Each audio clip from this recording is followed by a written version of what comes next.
TV Web A Caminho da Luz apresenta Palestras Espíritas. Minhas amigas, meus amigos, muito boa noite. Uma grande alegria compartilhar esses instantes com todos vocês. Trago um abraço afetuoso e caloroso do movimento espírita do Ceará, notadamente do Instituto de Cultura Espírita e da Associação Médico Espírita do nosso estado, que tenho a alegria e a responsabilidade de dirigir. Agradecendo já de pronto as vibrações positivas, o acolhimento e o carinho. A abordagem de alguns temas costuma ser impactante. E com muita frequência também determina posicionamentos polemistas, com reações íntimas, se não reações externas, mas íntimas, que ficam muito ao sabor da paixão. A visão espírita, no entanto, dos múltiplos acontecimentos, das dificuldades encontradas no caminho, é sempre uma visão racional, de serenidade, de não acusação, mas de busca para o entendimento. O Espiritismo nos leva a refletir sobre o que é preciso mudar, o que é preciso conservar na vida, no dia a dia, e nos também favorece o entendimento dos problemas, das dificuldades e dos atos e comportamentos inadequados.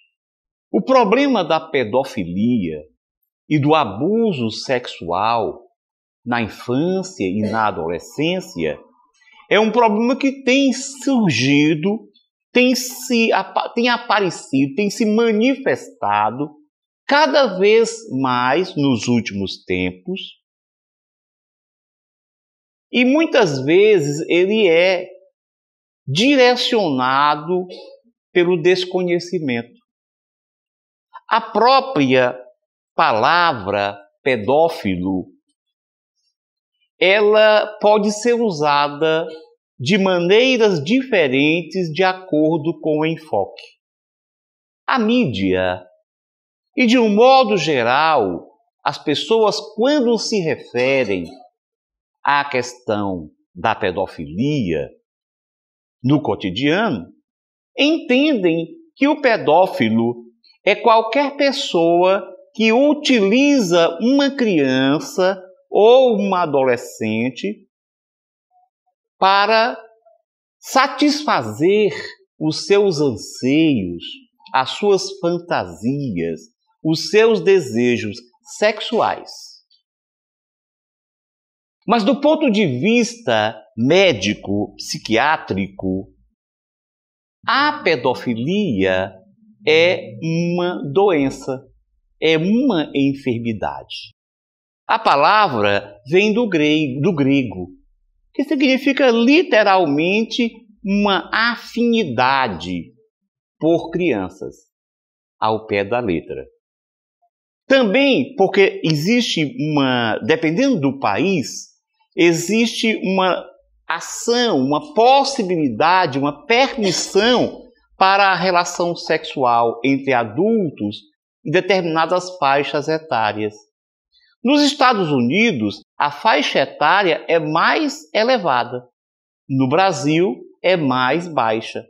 Daí, nós podemos falar também, dentro dessa visão ampla de pedofilia, que se direciona muito mais para a relação, para a utilização com crianças, para o abuso com crianças, de um termo também vindo do grego, que é a efebofilia.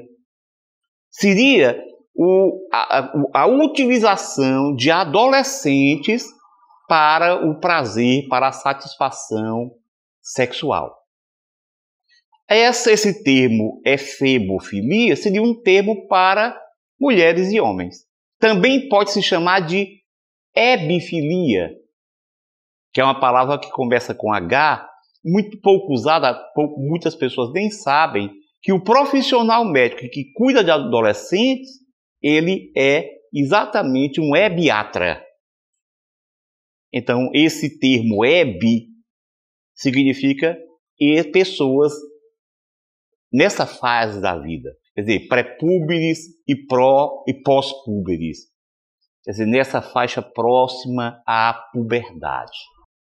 De qualquer maneira, cientificamente, se diz que a pessoa que tem um paciente, portanto, porque eu lembro a vocês que do ponto de vista psiquiátrico, o termo pedofilia é usado para um transtorno de preferência sexual. Então seria um transtorno de preferência sexual em que a pessoa, ela prefere interagir sexualmente com crianças e ou adolescentes. Isso é uma forma de um transtorno geral de comportamento que é a parafilia.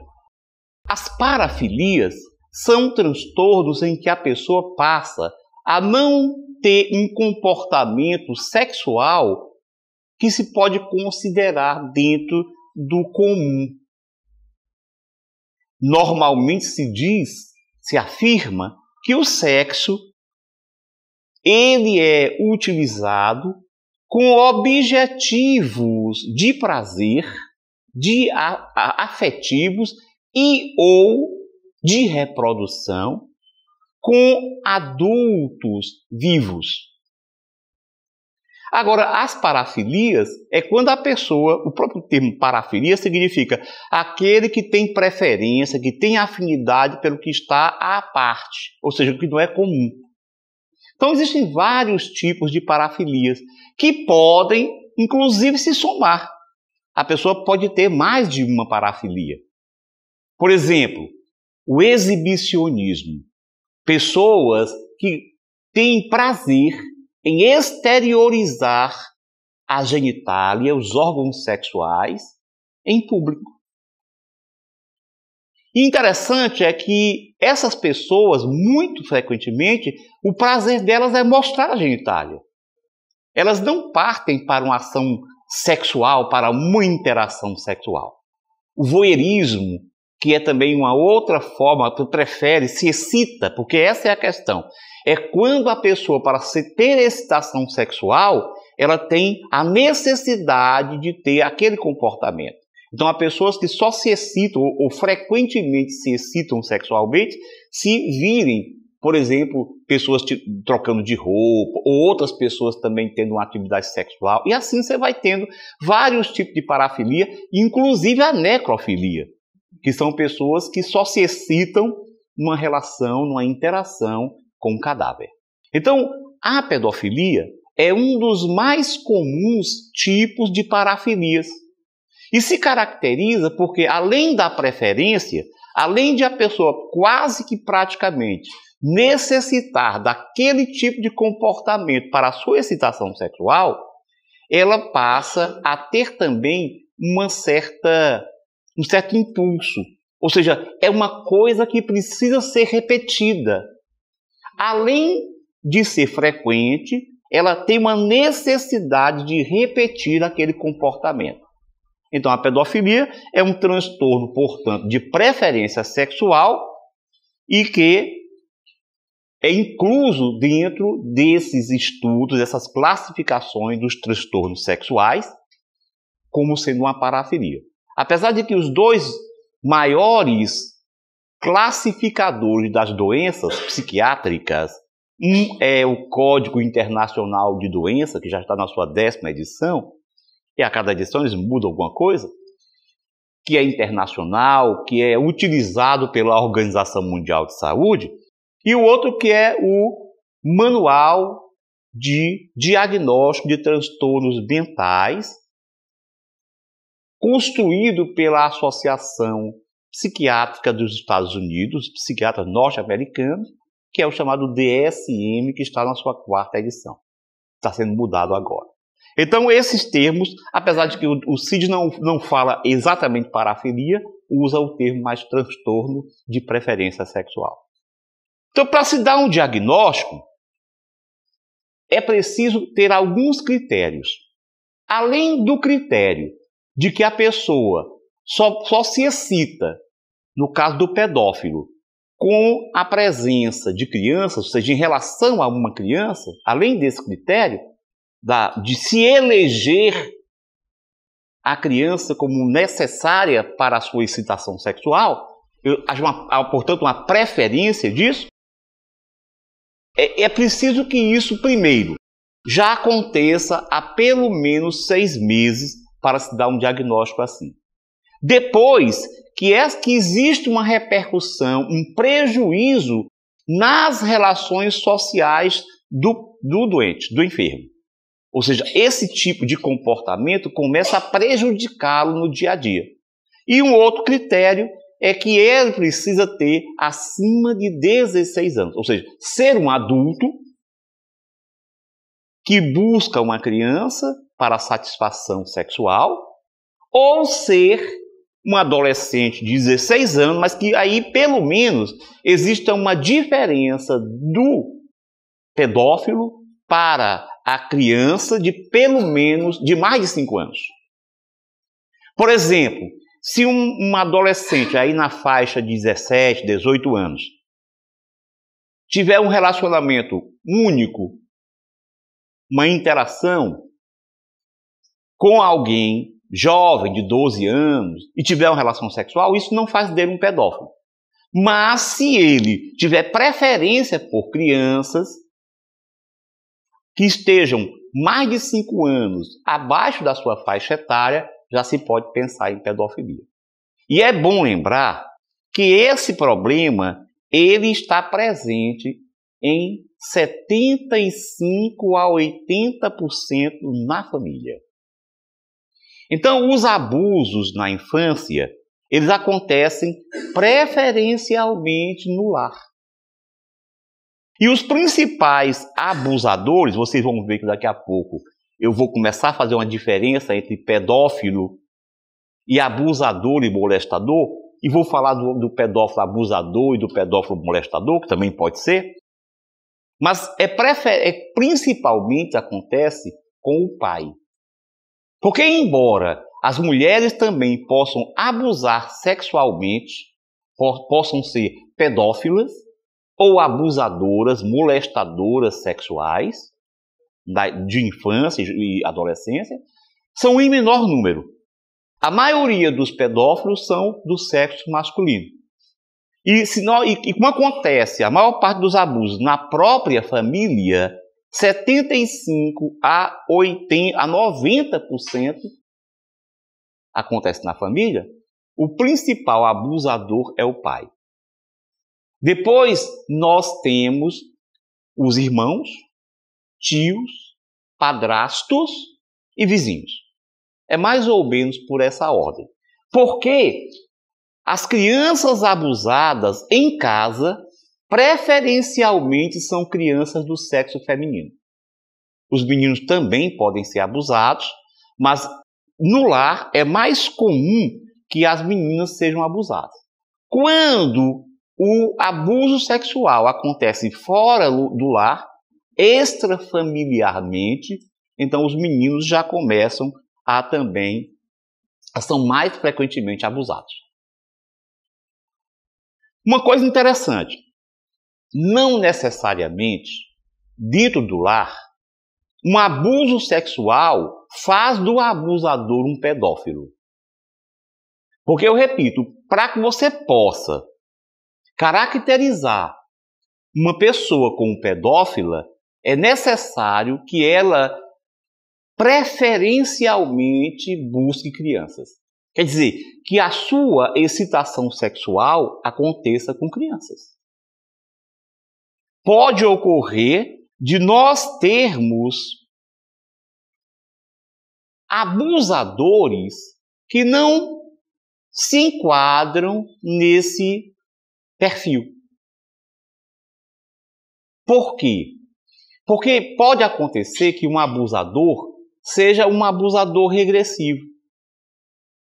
Então, por exemplo, pessoas, pais ou outras pessoas que quando entram num processo de estresse, eles podem regredir quando têm uma personalidade imatura, sexualmente imatura. Então, no comum, eles podem ter uma vida sexual normal.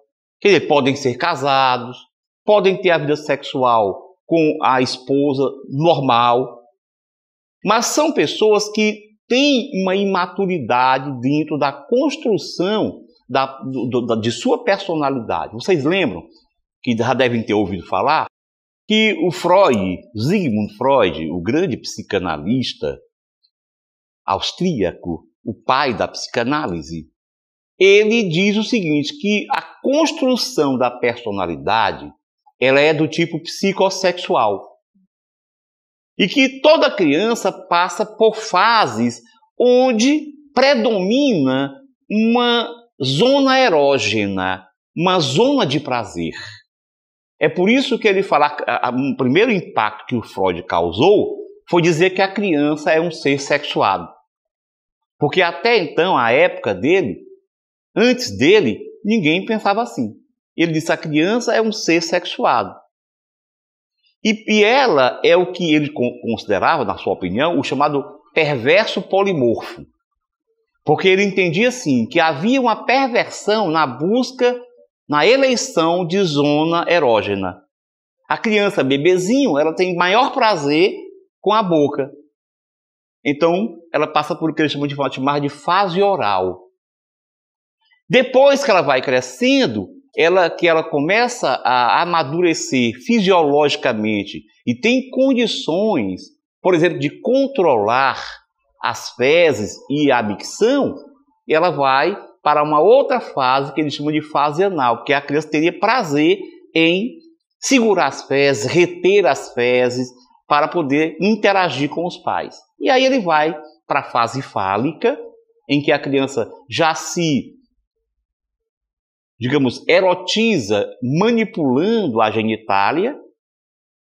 E é nessa fase que ele diz que acontece uma grande mudança para a formação da personalidade de todos. O menino, ele, por ser sexuado, e a mãe ser o sexo oposto que está próximo dele, ele inconscientemente, ele deseja a mãe, na opinião freudiana. E quando chega nessa fase, ele começa a ver no pai um concorrente, e um concorrente forte. Então ele fica com medo, porque na verdade para o Freud, o que é importante dessa fase é o pênis. O pênis é um órgão importante, porque o menino, ele então começa a perceber que ele tem e a mãe não tem, e a irmãzinha não tem. Então ele começa a se achar mais importante do que a irmã. Mas ele vê que o pai tem um pênis de maior diâmetro, de maior comprimento, ele tem medo. E ele tem medo porque ele começa a imaginar inconscientemente, isso é tudo visão do Freud, tá certo? Depois a gente discute isso. Ele pensa o seguinte, que então o menino começa a ter medo do pai. Medo da castração. Porque ele pensa, se a menina não tem, a mãe dele não tem, porque ele deve ter sido castrado. E é porque ele está concorrendo com o pai, que o pai pode castrar. Então, com muito medo, o que é que ele faz? Ele direciona o seu afeto, a sua atenção para o pai, se identifica com o pai. É o que o Freud chamava de mecanismo de defesa do ego. E nesses mecanismos, toda vez que a gente tem um conflito, a gente busca uma posição. E nesse caso, o menino se identifica com o pai. E ele passa a assimilar o que o pai tem de valoroso. E ele vai desenvolver um amor sublimado pela mãe. Quando isso acontece, Então a criança passou pela fase que ele chama de complexo de Édipo. O complexo de Édipo se resolve e ele tem uma formação da personalidade estável. Se não acontecer assim, ele não forma uma personalidade estável, ele fica imaturo. A mesma coisa aconteceria com a menina em relação à mulher, à mãe, com muito menos ênfase. Porque o Freud não desenvolveu muito bem essa ideia e ele entendia que a mulher demorava mais a resolver o problema edipiano, esse amor pelo pai. De qualquer maneira, isso é interessante porque dentro das causas nós vamos ver que existem um desenvolvimento da personalidade que para Freud era psicossexual e incompleto, ineficiente. Isso pode levar a muitos adoeceres de acordo com a psicanálise. Muitos adoeceres psicológicos e psiquiátricos. De qualquer forma, eu dizia que esses abusadores, às vezes, quando eles entram em estresse, por não terem uma maturidade emocional e sexual, eles regridem. E na regressão, eles vão buscar quem tem maior facilidade de domínio, que é a criança. E por isso, ocasionalmente, esses abusadores, diante de uma situação de estresse, teriam alguma ligação, se relacionariam de alguma forma com uma criança. E às vezes dentro de casa. Então, alguns conflitos, como por exemplo, conflitos conjugais, conflitos no emprego, podem causar um mal-estar nessas pessoas que costumeiramente são pessoas que têm uma autoestima baixa, têm uma dificuldade de entender-se capacitados para a realização. Então, geralmente são muito tímidos nas relações, embora sejam casados, tenham uma vida sexual normal. Então, nesse caso, ele não seria propriamente um pedófilo, porque a eleição da sua satisfação, do seu desejo sexual, não é uma criança. Isso aconteceria ocasionalmente. Mas ele não teria, na sua busca, do seu anseio, na necessidade de excitação sexual, a criança como foco. E os molestadores. Só que é o seguinte, nós temos também, só antes de continuar, só lembrar o seguinte, que de acordo com as estatísticas, pedófilos, rigorosamente falando, são apenas 2 a 10% dos que molestam as crianças. O resto não é pedófilo. É molestador, mas não é pedófilo. Mas se nós entendermos os pedófilos, nós vamos encontrar os abusadores, e os abusadores pedófilos, eles normalmente não agem com violência para com a criança. Eles acariciam, acarinham, se aproveitam da inocência da criança, mas dificilmente eles partem para uma ação mais ousada, para uma interação sexual propriamente dita, especialmente genital com a criança. O que eles fazem é acariciar a criança. Então é um prazer. E uma outra coisa interessante, que a gente na psiquiatria se sabe, nem todo pedófilo ele precisa usar a criança. O que ocorre muitas vezes, com frequência, é que pedófilos existem, que eles passam a encarnação toda tendo fantasias sexuais, tendo sentimentos e atração por crianças, mas nunca consumam o ato. Então seriam pessoas com distúrbios de preferência, mas que não consumam o ato. Esses seriam os abusadores no comum. No máximo, eu repito, são abusos sem violência, sem utilização da genitália, o que muito frequentemente passa desapercebido, porque nem as crianças vão entender dessa forma, como sendo um abuso. Mas existem os molestadores. Os molestadores são aqueles que já são mais incisivos, que agem usando a força, usando algo para dominar a criança, considerando a diferença, a vulnerabilidade, a diferença de poder, portanto, a vulnerabilidade, a fragilidade da criança diante dele.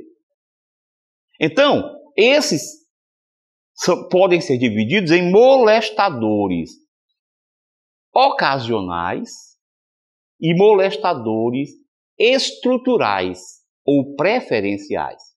Esses molestadores situacionais ou ocasionais, na verdade, eles são pseudopedófilos, porque eles não têm, normalmente, a criança como sendo o seu objeto de desejo. São exatamente situações que acontecem, como eu falei, em determinado momento, por conta do seu estresse, ou porque eles simplesmente estão solitários com a criança, porque a gente pode dividir esses molestadores como molestadores regressivos, que são aqueles que, no momento certo, ele regride e precisa buscar a criança, porque não tem a maturidade para se relacionar com o adulto. Podem ser os molestadores inescrupulosos. Esses inescrupulosos são aqueles que eles não têm moral. Eles normalmente têm atividade sexual desregrada. Então não importa se é um adulto, se é uma mulher, se é uma criança. Então são pessoas que moralmente estão deturpando a questão da vivência sexual.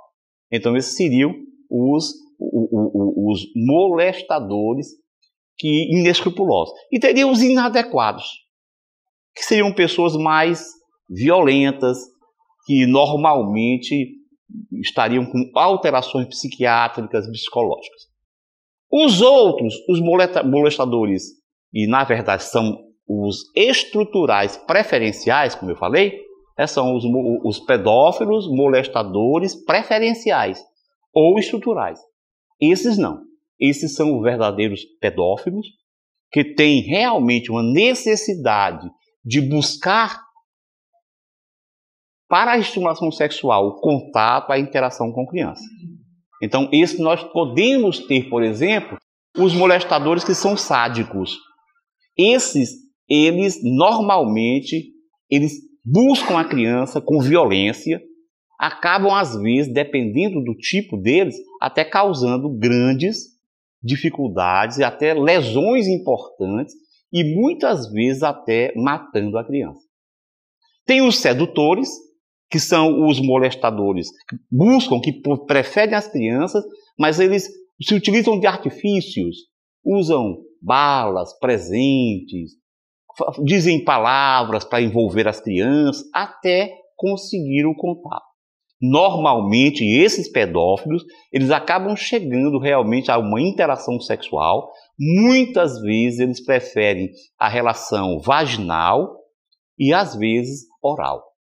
Então, esses molestadores. E temos os molestadores que, na verdade, são introvertidos. Eles não conseguem se relacionar com a criança. Porque o molestador preferencial que nós vimos, que é sedutor, ele geralmente é conhecido da criança. E muitas vezes está no lar. Então ele vai envolvendo a criança, vai criando a confiança dela, vai às vezes mostrando cenas de sexualidade, material pornográfico, falando coisas para estimular a criança. Já os introvertidos não. Eles não conseguem se relacionar nem com a criança. Então, normalmente, eles não conhecem a criança. Eles se aproveitam de lugares públicos, parques onde as crianças estão, para se aproximarem, sequestrarem e então manterem uma interação sexual com a criança. Então, esses são os molestadores estruturais. Agora, o que é que causa isso dentro da pedofilia? Porque nós sabemos muito bem que o problema da sexualidade nos nossos dias, ele se relaciona com o comportamento desregrado que existe em relação à sexualidade. O espírito Manuel Filomeno de Miranda, em um livro publicado e psicografado através de Divaldo Franco, publicado no ano de 2002, chamado Sexo e Obsessão. Na introdução desta obra, ele lembra que nós vivemos momentos de grande descalabro sexual. Em primeiro lugar, porque temos graves dificuldades nessa área. O espírito Emmanuel, através da psicografia de Chico Xavier, num livrinho fantástico chamado Vida e Sexo, já nos ensinava que todos nós, do ponto de vista da sexualidade, temos as nossas dificuldades. Temos os nossos problemas por resolver. Portanto, todos nós temos alguma dificuldade, alguma limitação, algum adoecimento nessa área. E nos nossos momentos, o espírito Manuel Filomeno de Miranda diz nesse livro, afirma o seguinte: ele estuda o caso, que nós falaremos daqui a pouco, de um ser com grandes problemas e que era pedófilo dentro da igreja. Mas ele diz, e ele se refere também a uma relação desse indivíduo, quando espírito e até encarnado, com uma região do mundo espiritual, que é uma espécie de uma cidade, onde as ligações sexuais são completamente absurdas, tanto entre os espíritos desencarnados, quanto entre esses desencarnados com os encarnados, que desdobrados, através do sono físico, são levados para a região. E ele diz que desde a década de 1960, que esses espíritos estão reencarnando no planeta. E se nós atentarmos bem, foi mais ou menos a partir daí que as questões sexuais passaram a realmente perder o controle. Então hoje o mundo vive, em relação à sexualidade, um comportamento irresponsável.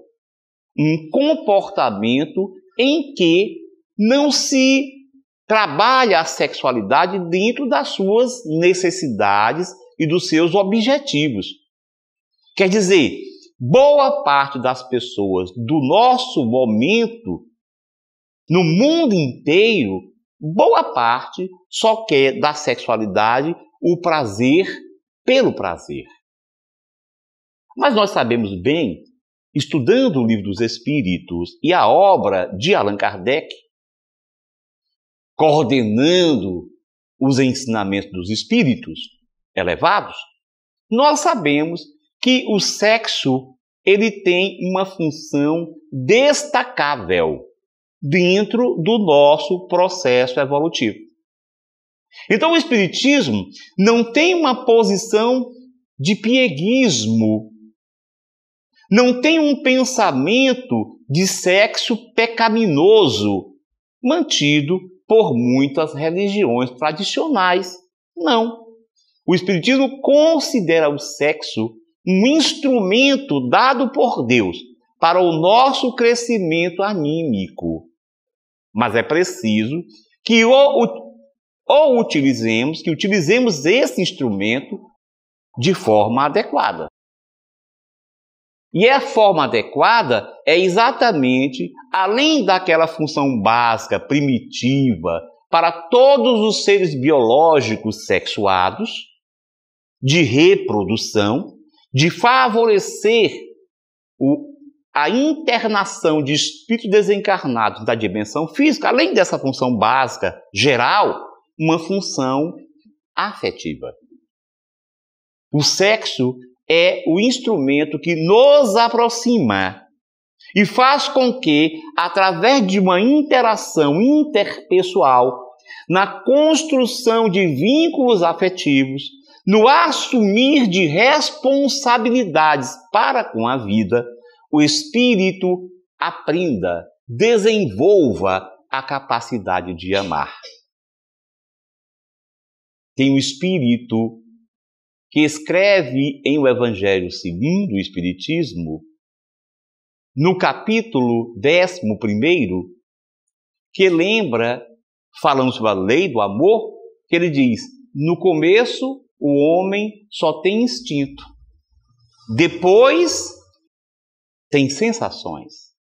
Das sensações ele passa a ter afetos, sentidos, e o principal desses afetos é o amor. Porque esse afeto, quer dizer, o sentimento na sua maior instância é o amor. Então, numa frase, esse espírito fala da evolução no planeta. E, portanto, a sexualidade, ela tem um destacado papel na construção daquilo que é o principal objetivo do viver, que é o desenvolvimento do amor. Até porque, nessa interação responsável, o homem e a mulher, espíritos que podem trazer outros demais companheiros para o lar, para experimentar a reencarnação, além do afeto que eles desenvolvem de um para com o outro, um aprendizado, inclusive, de tolerância, de respeito, de convivência fraternal. E o que é que faz com que esses dois estejam próximos? A sexualidade. Começando pela sexualidade genital, porque é o instinto biológico de reprodução, uma lei que os espíritos colocam dentro da lei natural, dentro daquelas 10 leis que didaticamente se dividem para a lei natural, que é a lei de reprodução. A lei de reprodução faz com que todo espírito encarnado, regido por essa lei, ele anseie pelo encontro sexual. Instintivamente há necessidade desse encontro.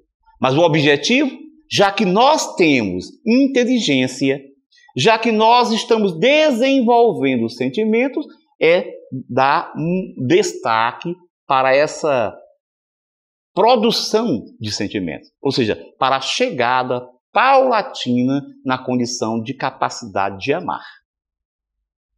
Ora, nós vivemos num mundo onde essa responsabilidade, esses objetivos maiores, profundos, amplos, espirituais da reencarnação e do sexo, eles não estão sendo levados em conta. Pelo contrário, as pessoas estão cada vez mais desejosas de se manterem solitárias, sozinhas, tendo relações eventuais, sem nenhum compromisso afetivo, e como não cumprem os seus desideratos sexuais, desenvolvem ao longo do tempo um vazio existencial e adoecem. Mas isso mesmo, essa posição atrai essas entidades que, reencarnando na Terra com os seus problemas pretéritos, então vão dando um estímulo a esse comportamento, vão imprimindo um comportamento de sexo por sexo, sem responsabilidade. Então existem causas biológicas. Os pacientes que sofrem de pedofilia, as pessoas que nascem com a dificuldade, com esse tipo de preferência sexual, os estudiosos perceberam que há alterações do cérebro. Então existem alterações de algumas regiões do cérebro, como por exemplo o hipotálamo, que é uma região importante do nosso cérebro, que está dentro, na parte interna do cérebro. Então o hipotálamo, que é uma região relacionada com muitas funções, inclusive com a sexualidade, teria redução volumétrica, diminuição do volume dos pacientes que apresentam o problema. Além de outras áreas que estão modificadas do que nós chamamos de sistema límbico. O sistema límbico é um conjunto de estruturas mais ou menos antigas do ponto de vista do desenvolvimento das espécies e que se relaciona com as emoções. Então essas pessoas teriam também alterações nesse segmento cerebral, esse grupo de componentes do cérebro. E alguns também mostram modificações de uma região bem à frente do nosso hemisfério cerebrais, que é a área pré-frontal. Então, tudo isso estaria modificado e dentro daquela ideia do sistema límbico, uma região do lobo temporal, principalmente do lado direito. Esses são os estudos que têm sido feitos pela neurociência, utilizando exames de imagem sofisticados. Mas, além disso, nós temos as causas psicológicas. Dentre essas causas, nós temos modificações, problemas naquele desenvolvimento psicossexual que eu falei. Então, muito frequentemente, os pedófilos, eles têm um problema, um sentimento de castração que não foi superado e uma ansiedade de separação da mãe. Então, a criança, ela sofre muitas vezes dessa dificuldade, porque como ela não tem uma noção exata de tempo, ela pode entender ou sentir por um ou por outro motivo que a mãe não vem mais, está separada. Então essa situação, essa manutenção de um estado de sentimento, de medo, de castração e de separação da mãe estão presentes no desenvolvimento do problema do ponto de vista psicológico. Também uma outra coisa que foi estudada é que quando as crianças, quando as pessoas começam a sua vida sexual muito cedo com adultos, elas tendem a desenvolver distúrbios de comportamento. Nós sabemos muito bem que cada vez mais no nosso mundo contemporâneo, as crianças estão iniciando a sua atividade sexual muito cedo e, claro, especialmente as meninas, elas acabam começando com adultos. Então, o fato de uma criança iniciar a sua vida sexual muito cedo é uma possibilidade, é um risco para o problema da pedofilia. E nós temos também as causas espirituais.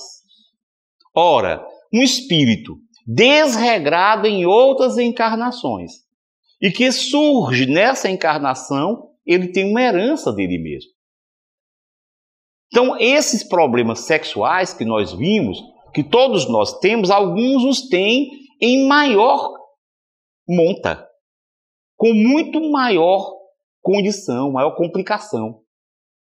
Então, o caso que eu falei para vocês, que o Divaldo Franco, como médium, intermedia do mundo espiritual, e o Manuel Filomeno de Miranda, o espírito, que é o responsável por falar sobre essas experiências que ele teve no mundo espiritual, ele fala de um homem, eu dizia, um padre, que ele já desde muito cedo, porque se sabe que as pessoas que sofrem de pedofilia, elas começam desde a adolescência.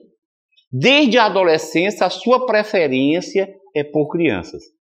Então esse padre, que ele conta a história no livro Sexo e Obsessão, que citei agora há pouco, ele, desde criança, tinha essa dificuldade. E quando ele foi crescendo, por conta dessa dificuldade, ele resolveu entrar na igreja. Ele resolveu ser padre numa tentativa de superar isso tudo. De se proteger dessa questão toda. Só que quando ele chegou na igreja, havia outros tantos com a mesma proposta, que haviam entrado na igreja já tentando fugir dessa dificuldade, dessa situação. E ele começa então depois de algum tempo, a agir, a se tornar não apenas um abusador, um molestador e um criminoso. Porque existe uma diferença entre o pedófilo, que não age, só tem o desejo, a fantasia, e o pedófilo que age. Inclusive o pedófilo que prejudica a criança, que prejudica o adolescente. E ele passou, inclusive, a se envolver com uma rede de pessoas que trabalhavam a pornografia infantil. Só que ele sofria muito com isso. Porque, embora ele tivesse muito prazer, a sua consciência o torturava. E os espíritos que foram solicitados, inclusive o Manuel Filomeno de Miranda, que estava dentro da equipe como estudante, assim como o André Luiz também, durante muito tempo, estava nas equipes espirituais, falando sobre o que acontecia, mas também na condição de estudante. Então, ele conta que a equipe foi convidada, até por conta ele fazia muita prece. Ele tinha dificuldade de fazer prece. Ele sofria bastante, mas ele fazia prece. E o Manuel e a equipe espiritual, o Manuel pergunta, mas eu não estou vendo nenhuma entidade próxima. E o mentor falou, é porque, na verdade, existem espíritos que estão ligados a ele, que o manipulam à distância. E depois de algum tempo, o espírito se aproxima.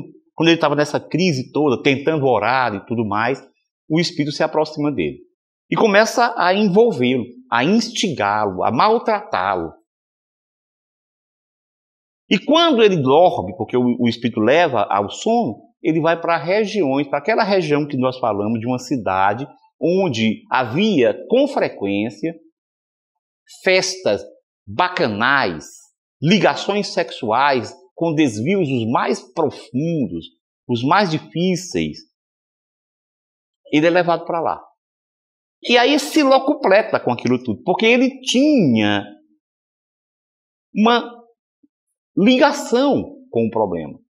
Embora depois ele ficasse com a consciência profundamente doente, enferma. E depois de algum tempo ele sabe, porque ele começa a piorar, e um belo dia ele está na escola onde ele era professor, padre e professor, e um garoto se aproxima dele e ele fica muito excitado com o garoto. E o garoto inocente chega, pega a mão, beija, se aproxima e tudo, e ele fica excitado. E ele fala para o menino, depois a gente conversa, depois você vai me procurar. Mas o menino, sim, inocente. Quando está no intervalo, ele vai para uma sala e leva o menino. E o espírito obsessor o instiga cada vez mais, e ele começa a se envolver com a criança, põe a criança no colo, e vai indo. Quando os espíritos, o Manuel Filomeno de Miranda e o seu mentor chegam, e a mãe dele, desencarnada, a mãe do padre, desencarnada, pede pelo amor de Deus que eles ajudem, porque ele ia já partindo para a consequência final. E o espírito sai e envolve a diretora da escola. Isso é uma maneira de brecar aquele comportamento que vinha cada vez mais piorando dele. Então eles envolvem a diretora e telementalizam a diretora para a sala. Ela vê a sala fechada, acha estranho, pega a chave e abre. Quando ela abre, dá de cara com o padre, com a criança, já bulinando a criança, já envolvendo, pronto para ter uma relação com a criança, com o menino. Aí a diretora fica indignada, manda ele sair, ele vai para casa terrivelmente acabrunhado. E os espíritos fazem uma regressão nele. Porque ele reclamava muito, porque ele tinha sido abusado quando criança pelo pai. O pai havia abusado dele. E ele culpava o pai por ter aquele comportamento. E os espíritos levam a regressão e mostram que ele, além de ter participado em momentos bem anteriores, junto aos silvícolas, como jesuíta, num grupo de jesuítas, onde ele tinha explorado esses silvícolas e outros seres que ficavam dominados por eles. Além disso, no século XIX, ele tinha vivido e tinha sido uma pessoa muito ligada a regiões, a lugares, tipo lupanares, onde a perversão sexual se fazia. E ele conta uma história para ele, faz com que ele regrida, ele começa a se lembrar de determinado momento em que ele tinha um funcionário, o sujeito correto, justo, que tinha um menino. E ele resolve, então, maiores aventuras no campo da sexualidade, coisa nova. Aventura, que aliás é muito comum nos nossos dias. Ele, então, com essa aventura, ele quer comprar o garoto daquele pai. Oferece ouro para comprar o garoto. O pai joga o ouro e diz que não quer, não vende o filho. Mas ele mesmo assim, usando a força, toma a criança e leva lá para o lugar onde havia todo aquele comportamento desregrado. O pai fica revoltado, passa a ter ódio dele, mas não consegue tomar o filho, porque era uma pessoa sem condições, era um homem pobre, um homem sem nenhum prestígio, então ele não consegue. Ele sai odiando aquele homem. E a criança, logo depois, chegam uns militares na França, e os militares queriam coisa nova. Eram militares que vinham da guerra, e o comandante estava à frente, estava ali para se divertir, já que vinham da guerra, e ele dizia, eu quero carne nova.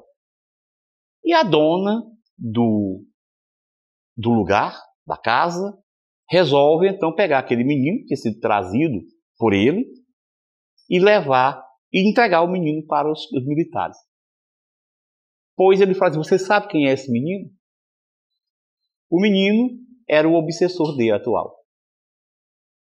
E o pai do menino foi o pai dele na atual encarnação, que já tinha desencarnado. Então a gente percebe que existem realmente causas espirituais anímicas, do próprio espírito, porque ninguém é envolvido, ninguém sofre obsessão sem ter a ferida presente, sem ter a sintonia para que o obsessor se apresente. Então ele mesmo trazia no seu imo de comportamentos pretéritos, de ações completamente aviltantes da sexualidade, de irresponsabilidade para com a função genésica, na cata de prazeres grosseiros do passado. E isso tornava, primeiro, um auto-obsidiado. Porque ele mesmo, com essas dificuldades, ele tinha uma sintonia, uma necessidade de desvios, de comportamentos inadequados de sexualidade. E ainda por cima, ele era manietado pelo obsessor que tinha ódio dele. Porque aquele menino que foi maltratado, que foi manipulado, abusado, molestado por aqueles homens sequiosos de prazer, sequiosos de novidade, aquele menino acabou se tornando um ser envolto com a perversão sexual. E depois, ele, quando desencarnou, no mundo espiritual, ele sintonizava porque ele foi se envilecendo. Aliás, existe também uma pesquisa, aproveitando e fazendo um adendo aqui, existe uma pesquisa dos nossos dias que mostra que crianças que foram abusadas sexualmente têm mais possibilidades de se tornarem prostitutas. E aquele menino ficou pervertido e foi para regiões do mundo espiritual nessa sintonia. E agora ele ia à desforra. Ele queria se vingar. Então, nós tínhamos, além das causas anímicas da nossa personagem, as causas anímicas que o predispunham a ter esses conflitos difíceis, problemáticos, ele tinha a estimulação. Além da estimulação, ele tinha a contundência, a truculência de um espírito que o odiava. O pai da criança não suportou, porque claro que ele não vinha para molestar o filho. Mas ele não suportou um espírito com dificuldades.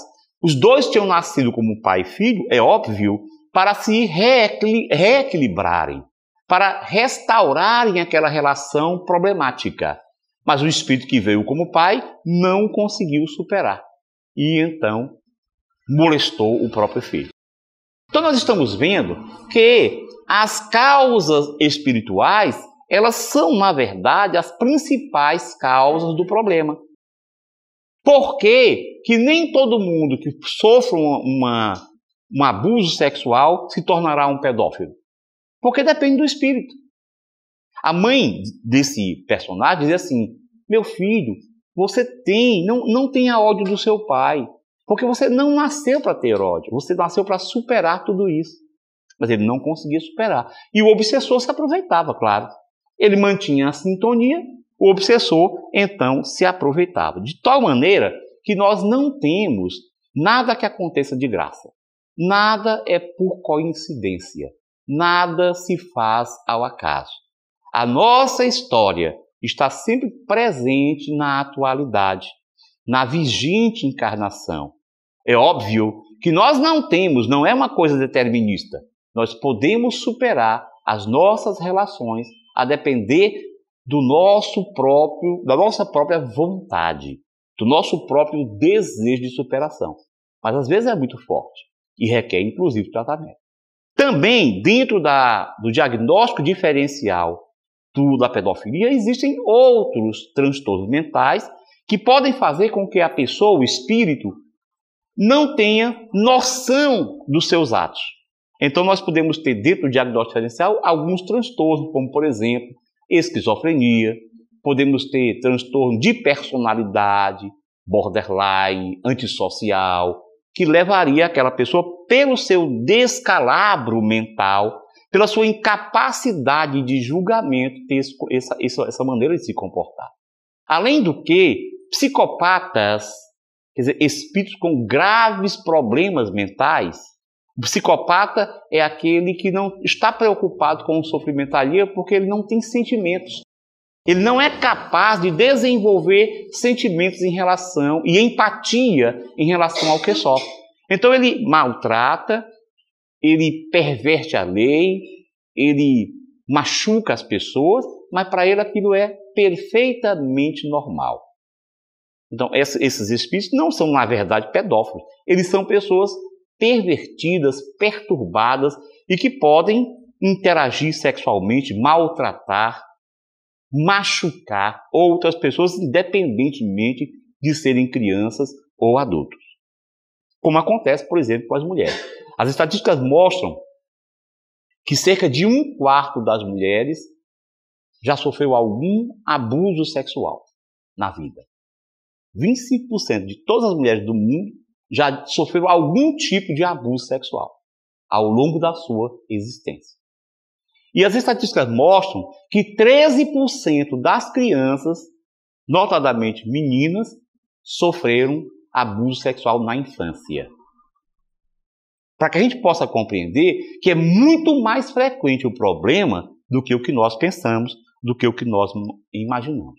Daí, é interessante que tenhamos uma noção do que podemos esperar de uma criança molestada. Qual é a mudança de comportamento de uma criança molestada? Porque nós veremos que existem sequelas psicológicas e psiquiátricas, além das sequelas físicas que podem acontecer. Muito embora as sequelas físicas só vão acontecer quando o molestador realmente age numa relação sexual com uma criança, seja através de uma relação vaginal, que seria um estupro previsto na lei brasileira como crime, ou então, no caso de não ser uma relação vaginal, uma relação, por exemplo, anal ou oral, que já é também considerado um crime, mas não especificamente um estupro, porque estupro só quem pode sofrer é a mulher, e através de uma penetração vaginal contra a vontade dela, ou se for criança, porque a lei entende que a criança não tem como julgar. Ou doente mental, que também não poderia aceitar, porque não tem como julgar. No outro caso, é crime de atentado ao pudor. Então, o que acontece? Vai ter repercussão física, dependendo até que ponto se chegou a relação, psicológica e até psiquiátrica. As crianças que são molestadas costumam ter uma reação psicológica aguda, costumam ter uma reação psicológica ao longo prazo e muitas vezes desenvolvem alguns transtornos mentais. Então, quando é que nós podemos pensar que uma criança pode estar molestada? Que vale a pena, é importante isso. Primeira coisa é quando ela muda de comportamento. Ou ela passa a ter um interesse sexual, ou ela passa a ter uma evitação. Ela pode ir para um dos extremos. Então, diferentemente de uma criança que vinha, como toda criança, sem aquelas preocupações com sexualidade, ela começa a se interessar muito por sexo. Ou então ela começa a evitar muito o sexo. Por exemplo, ela começa a ter vergonha, ela começa a evitar ver alguém despido, por exemplo. Então, essa mudança de comportamento com interesse ou evitação sexual. Além disso, ela pode frequentemente ter distúrbio do sono. Ela começa a ter problemas em dormir e especialmente a apresentar pesadelos.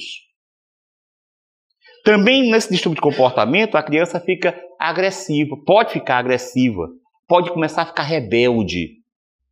Esse também é um sintoma, um sinal de comportamento apresentado. Pode ser o contrário, ela pode ficar deprimida e começar a se isolar de todo mundo.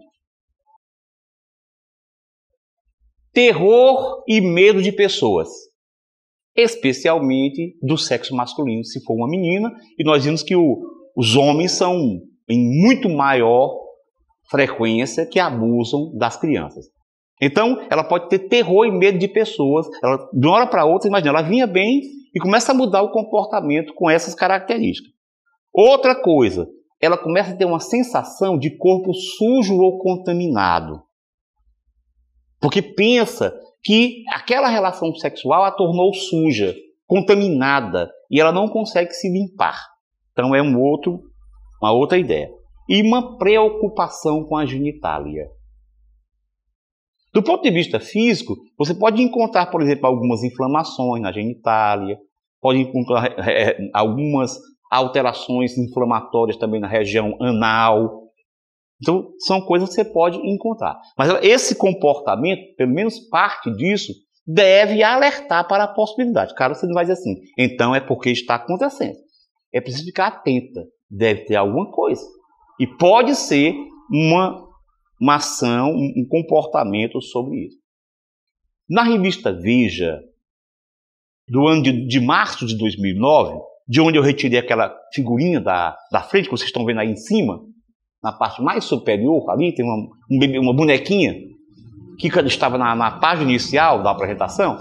Na revista Veja de março de 2009, eles mostraram vários desenhos de crianças que estavam sendo molestadas.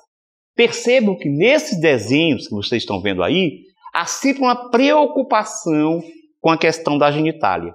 Ou acentuam a genitália, ou escondem a genitália. Então são várias crianças que fizeram desenhos, o psicólogo pediu para elas desenharem, e elas mostraram isso aí. Então vejam aí várias crianças com essa preocupação. Inclusive aqui vocês estão vendo uma criança chorando, nessa bem do centro, ela acentua as questões genital, sexual, inclusive as mamas, a região mamária, a região genital, e ela está chorando. Essa outra criança, ela simplesmente apagou a região como sendo uma área proibida para ela, que é a área da genitália. E assim vocês vão vendo várias modificações de desenhos de crianças molestadas. E eu dizia que as crianças molestadas, elas podem ter sequelas. A sequela psicológica é exatamente em relação à construção da sua personalidade. Pode ser uma criança que já tem uma certa erotofobia ou erofobia ou sexofobia. Depois, quando ela cresce, que desenvolve, pode ter alterações do comportamento sexual em decorrência disso. E doenças psiquiátricas que podem ser imediatas ou tardias. Por exemplo, tem um transtorno mental, um transtorno de ansiedade, que é chamado de transtorno do estresse pós-traumático.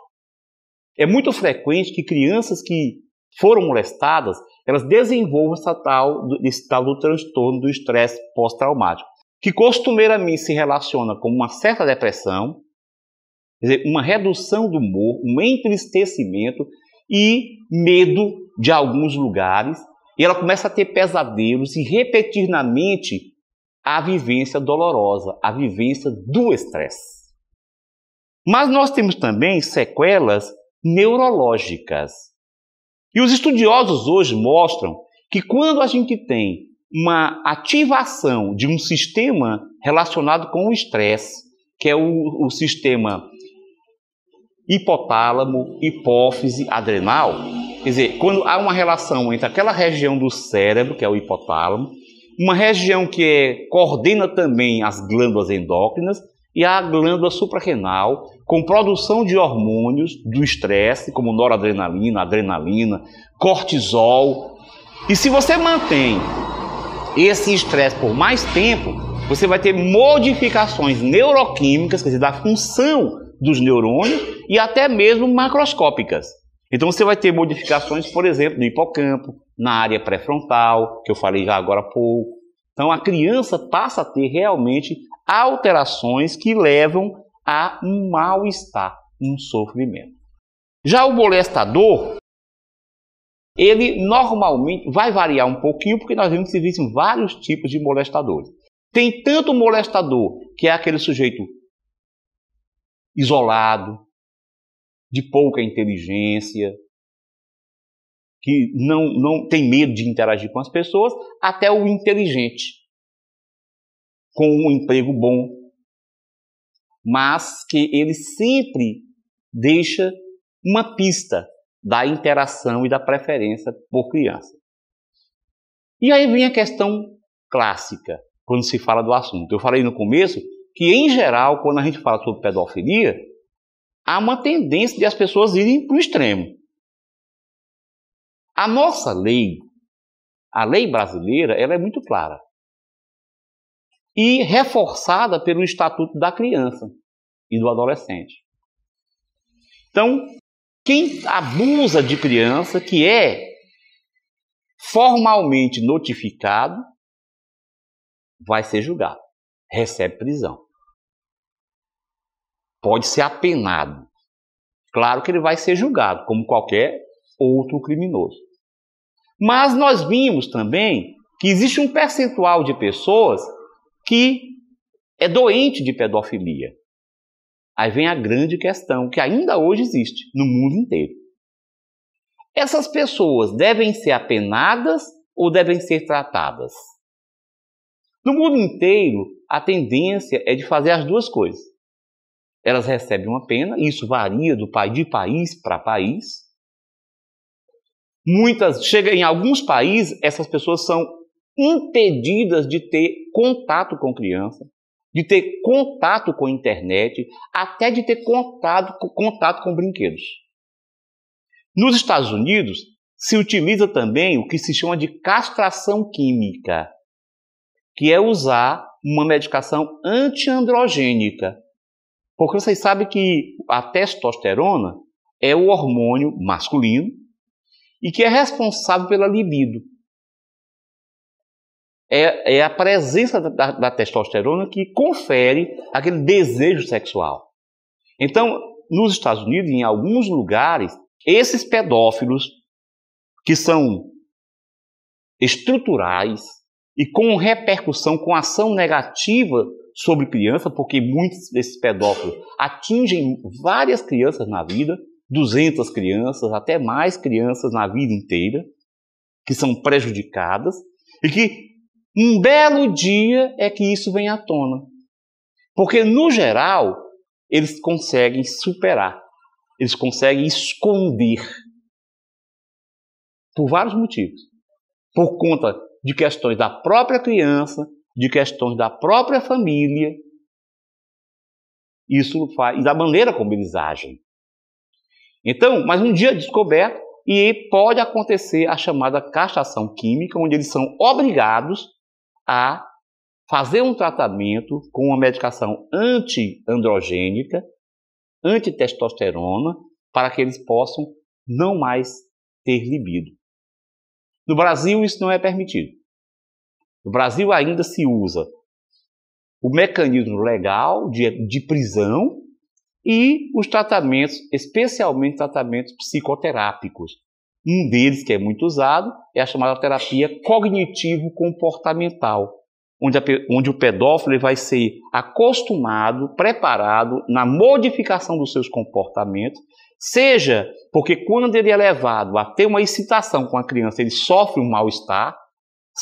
Primeiro, porque pode ser que a pessoa, o psicólogo, ele passe a narrar dificuldades, prisão, problemas quando ele começa a ter a excitação. Ou então, às vezes, em alguns lugares, até mesmo ele sofre alguns problemas, por exemplo, um choque. Toda vez que ele é levado a ter a fantasia sexual, ele sofre um choque e aquilo vai desconfigurando o seu comportamento. Então, seria a terapia cognitivo-comportamental, que é muito empregada. Além também da terapia psicodinâmica, porque muitas vezes, como nós vimos, as causas estão na construção da sua personalidade, com aqueles problemas de manutenção da ideia de castração e de separação da mãe. Então, no final das contas, é o tratamento no Brasil, toda criança que for diagnosticada, que for demonstrada, que foi molestada, que se conhece o molestador, esse molestador vai responder e pode ser preso.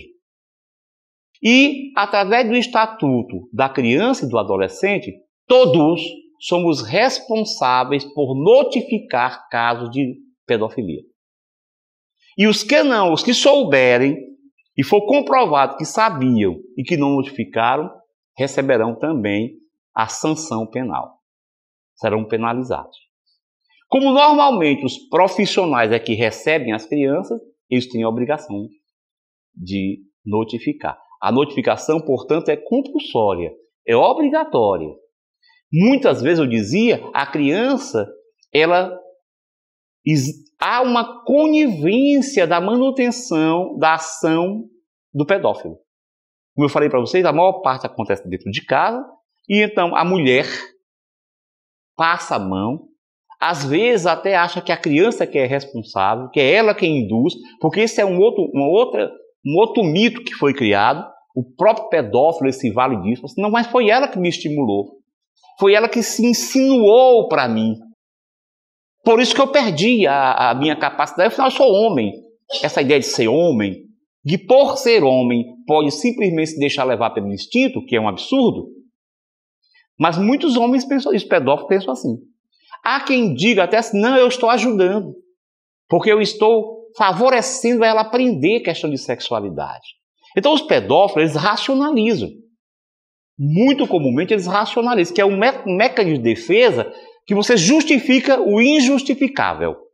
Mas você acredita naquilo que você... Aquela mentira que você prega para você mesmo, você acredita piamente nisso.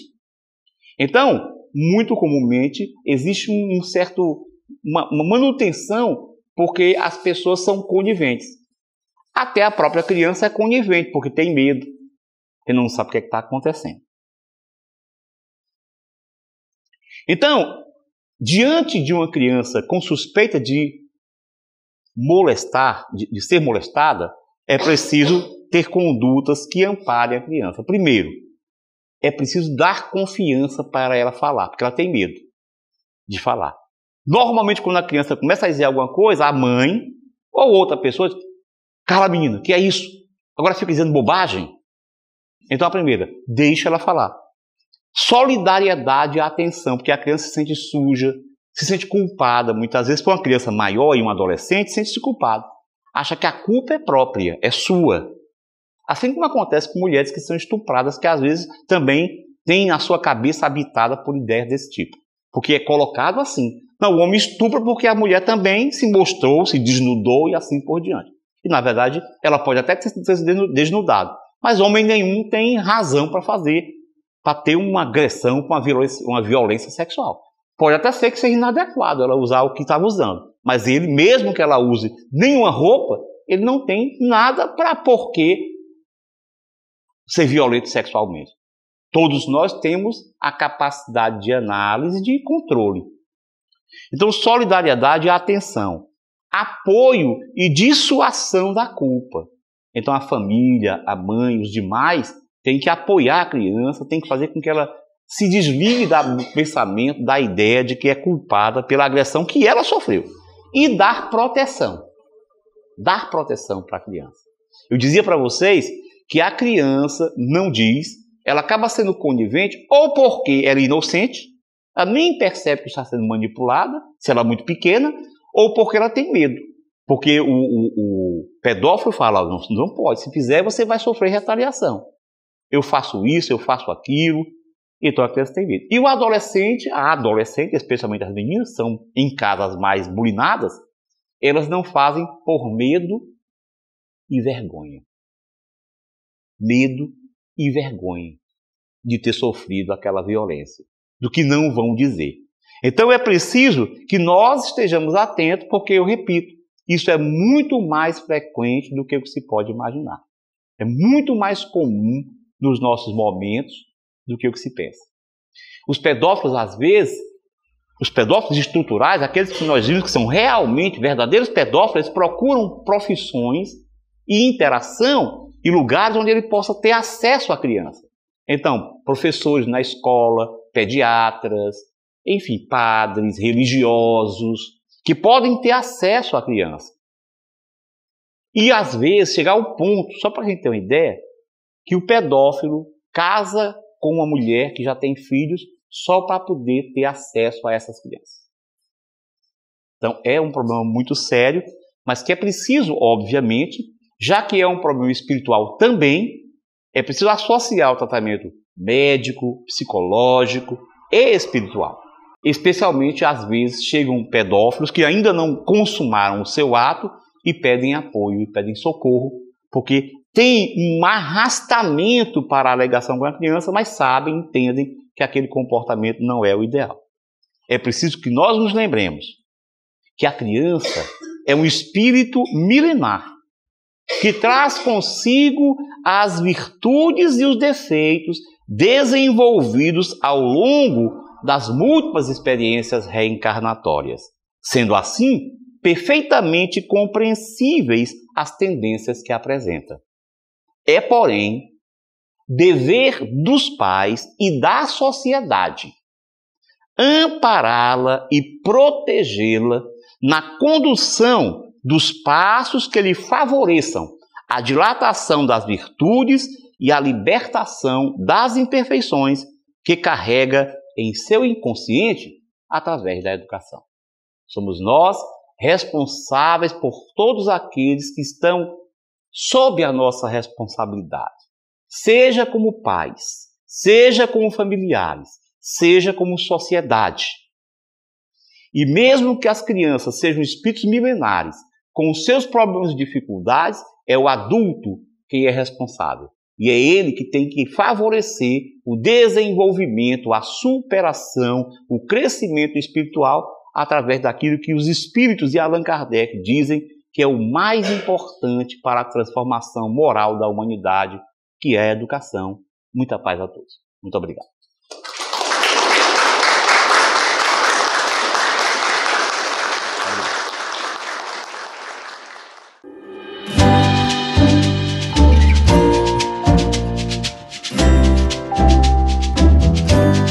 A TV Web A Caminho da Luz apresentou Palestras Espíritas.